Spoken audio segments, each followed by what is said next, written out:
Hermione Granger is often celebrated as the brightest witch of her age, the voice of reason, and the moral compass of the Golden Trio. But beneath that bushy-haired, bookish facade lies a mind capable of cunning, manipulation, and, dare I say, ruthlessness.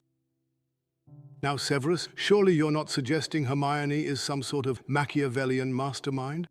Oh, but I am. At first glance, Miss Granger appears to be the quintessential overachiever, a girl who simply wishes to excel academically and assist her friends. She's the one with her hand perpetually raised in class, the one who knows every answer, the one who always has a plan. But look closer, and you'll see that her perfectionism isn't merely about grades or accolades. It's about control. Control over her environment, her friends, and even her own carefully curated image. From the moment she stepped onto the Hogwarts Express, Hermione Granger was determined to prove herself, not just as a brilliant witch, but as someone who could not be ignored. Her need for control is evident in nearly every action she takes. She organizes study schedules, reminds Potter and Weasley about their homework, and takes charge in dangerous situations. But this isn't merely about being helpful, it's about power. By positioning herself as the know-it-all, she ensures that Potter and Weasley rely on her, making herself indispensable. Or perhaps, Severus, she simply cares deeply for her friends and wishes to see them succeed. Caring, Albus? Perhaps. But let us not mistake her actions for altruism. Miss Granger's micromanaging tendencies extend far beyond the classroom. She corrects Potter and Weasley incessantly, whether it's their homework, their plans, or even their behavior. She nags them about studying for exams, scolds them for breaking rules, and takes over their plans when she deems them inadequate. While this might appear to be the behavior of a dutiful friend, it also reinforces her role as the parent of the group, a role that grants her power and influence over their decisions. She's not merely helping them, she's shaping them, molding them into the people she believes they ought to be. And while her intentions may be well-meaning, her methods raise questions about the extent of control she's willing to exert over those she claims to care about. One of the most glaring examples of Miss Granger's control issues is her decision to brew Polyjuice potion in their second year. This is no simple potion. It's advanced, dangerous, and strictly forbidden. Yet Miss Granger doesn't hesitate. She spends weeks brewing the potion in secret, meticulously planning every detail, and even convincing Potter and Weasley to participate in her scheme. And while it works, after a fashion, it also reveals just how far she's willing to go to maintain control. She doesn't merely wish to assist, she desires to command, and she's willing to break the rules, risk expulsion, and even endanger herself and her friends to ensure that things are done precisely her way. Ah, but isn't it admirable, Severus, how resourceful and determined she is? Even you must concede that her actions often yield results.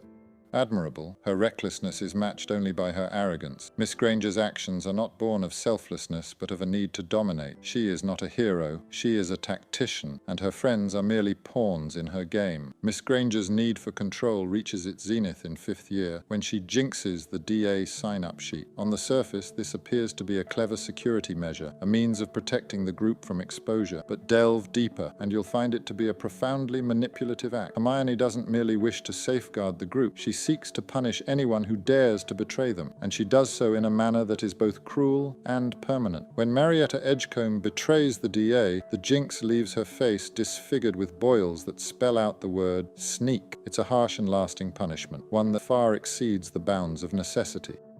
Severus, surely you can appreciate the need for secrecy in such dangerous times. Miss Granger's actions, while severe, were born of necessity.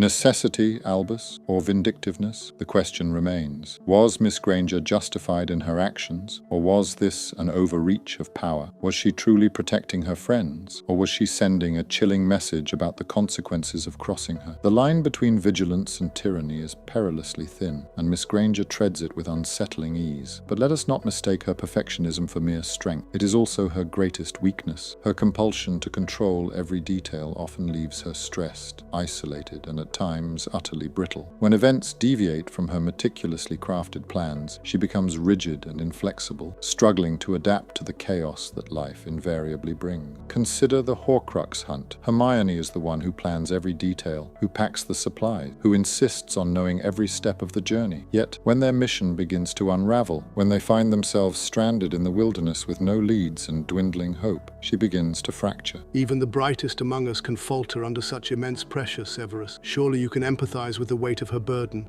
Empathize? I see only the consequences of her own hubris. She argues incessantly with Potter and Weasley, her frustration and overwhelm bubbling to the surface. She struggles to cope with the unpredictability of their situation, revealing the fragility beneath her facade of control. This is the peril of her need for order. It is not merely about aiding others. It is about preserving her own sense of stability in a world that is inherently chaotic. And when that stability is threatened, she falters. Miss Granger's rigidity is both her greatest asset and her most glaring flaw. It allows her to excel in structured environments where rules and plans can be followed to the letter. But in the face of true uncertainty, where improvisation and adaptability are paramount, she often finds herself out of her depth. Her need for control, while admirable in its precision, becomes a cage of her own making. Yet Severus, it is through her struggles that she grows. Even the most rigid of minds can learn to bend, given time and experience. Perhaps, Headmaster, but growth often comes at a cost, and in Miss Granger's case, that cost is paid not only by herself, but by those who depend on her. Her need to control, to dominate, to dictate is a double-edged sword, and while it may serve her well in the classroom, it is a far more dangerous tool in the real world, where the stakes are higher and the consequences far more severe. Hermione Granger is often portrayed as the moral compass of the Golden Trio, the one who keeps Potter and Weasley in line, who adheres to the rules, and who unfailingly does what is right. But what if that is merely a facade? What if Miss Granger's sense of morality is far more malleable than she would have us believe? What if, when the stakes are sufficiently high, she is willing to do whatever it takes to achieve her goals, even if it means bending the rules, manipulating others, or inflicting harm? Severus, surely you're not suggesting that Hermione is devoid of principles? Her actions, while occasionally unorthodox, are always driven by a desire to protect those she loves.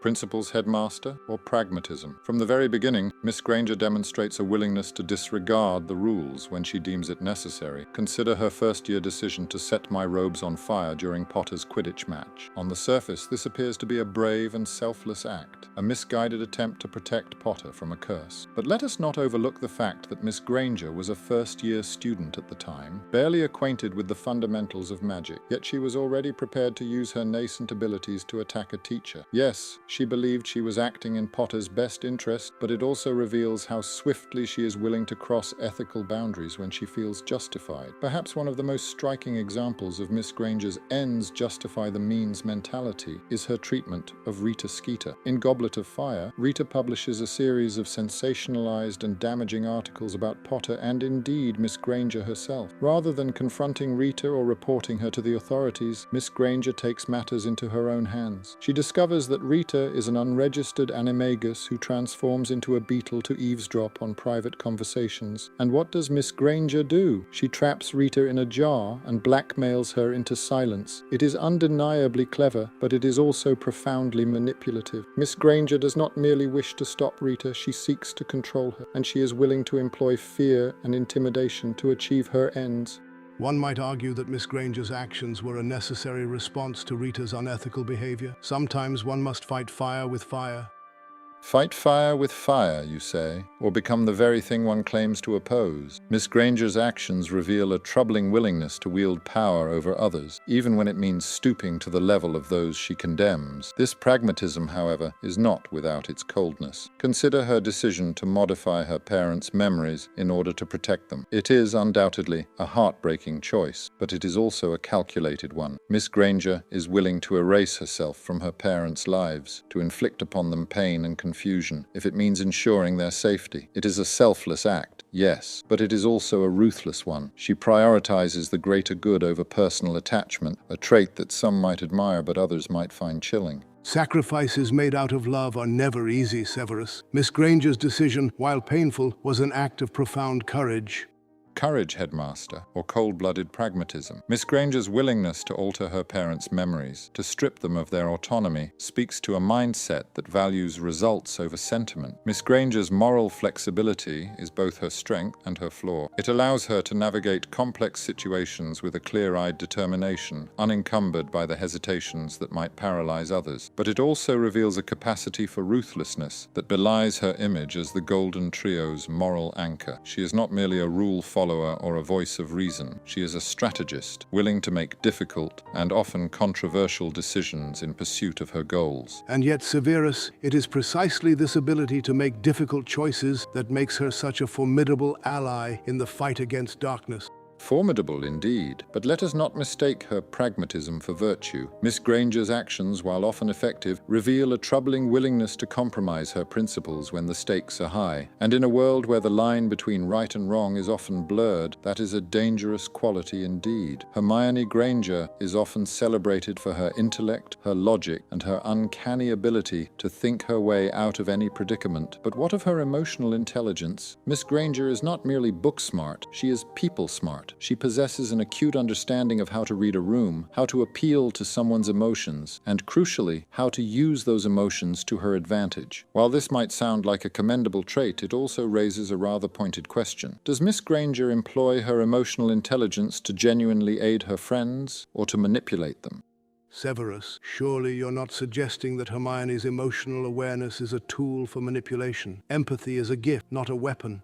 A gift or a means to an end. Let us examine the evidence. Take, for instance, one of Miss Granger's most potent weapons, her tears. Throughout the series, she is not afraid to cry when it serves her purpose. Consider the Yule Ball. When Weasley makes his insufferable comments about her appearance and her date with Victor Crumb, Miss Granger does not merely respond with anger, she responds with emotion. She cries, and in doing so, she makes Weasley feel guilty. It is a powerful moment, one that shifts the dynamic of their relationship. But it also demonstrates how Miss Granger can wield her emotions to influence others. Was she genuinely hurt? Undoubtedly. But was she also aware of the effect her tears would have on Weasley? That, headmaster, is the question. Her emotional manipulation is not confined to tears, however. Miss Granger is also a master of the guilt trip. Consider how often she scolds Potter and Weasley for their behavior, whether it's their lack of studying, their penchant for rule-breaking, or their refusal to heed her advice. She does not merely point out their mistakes, she makes them feel bad about them. And while this might appear to be the behavior of a concerned friend, it is also a method of maintaining control. By making Potter and Weasley feel guilty, she ensures that they will think twice before defying her wishes. It is a subtle form of manipulation, but manipulation it remains. Or perhaps, Severus, she is merely trying to guide them toward better choices. After all, even the best of us need a nudge in the right direction now and then.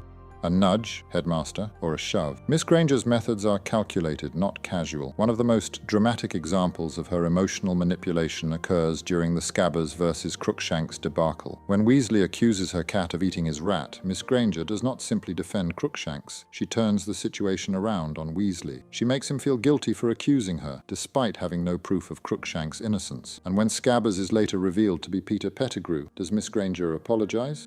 Instead, she uses the revelation to reinforce her own righteousness. It is a textbook case of emotional manipulation, deflecting blame and making the other person feel culpable to avoid accountability. Then, of course, there is the infamous love potion plot in Half-Blood Prince. When Weasley begins dating Lavender Brown, Miss Granger does not simply accept the situation. Instead, she employs her emotional intelligence to unsettle Weasley, whether by flirting with Cormac McLaggen or making pointed remarks about his relationship. While she never actually resorts to a love potion, the fact that she is willing to manipulate Weasley's feelings to achieve her desired outcome speaks volumes.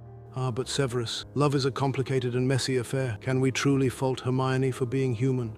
Human or calculating? Miss Granger's actions reveal a pattern of using emotional leverage to achieve her goals. Whether through tears, guilt, or subtle psychological games, she demonstrates a keen understanding of how to influence those around her. And while her intentions may be rooted in genuine care for her friends, her methods often blur the line between guidance and manipulation. In the end, Miss Granger's emotional intelligence is both her greatest asset and her most dangerous tool. It allows her to navigate the complexities of human relationships with remarkable skill, but it also raises questions about the ethics of her action. Is she a selfless friend, guiding her companions with empathy and wisdom, or is she a tactician, using her understanding of emotions to maintain control? The answer, headmaster, lies somewhere in the shadows, where the line between altruism and ambition grows faint, yet her brilliance is not without its darker edges. One of the most striking examples of Miss Granger's ruthlessness is the Gringotts heist. To infiltrate one of the most most secure magical institutions in the world, she does not rely solely on clever planning. She employs dark magic. She disguises herself as Bellatrix Lestrange using Polyjuice Potion, and she does not hesitate to use the Imperious Curse to control the goblins. These are not mere acts of rule-breaking. They are morally fraught decisions. The Imperious Curse is one of the unforgivable curses, a spell so dark and dangerous that its use is considered a crime. Yet, Miss Granger does not falter.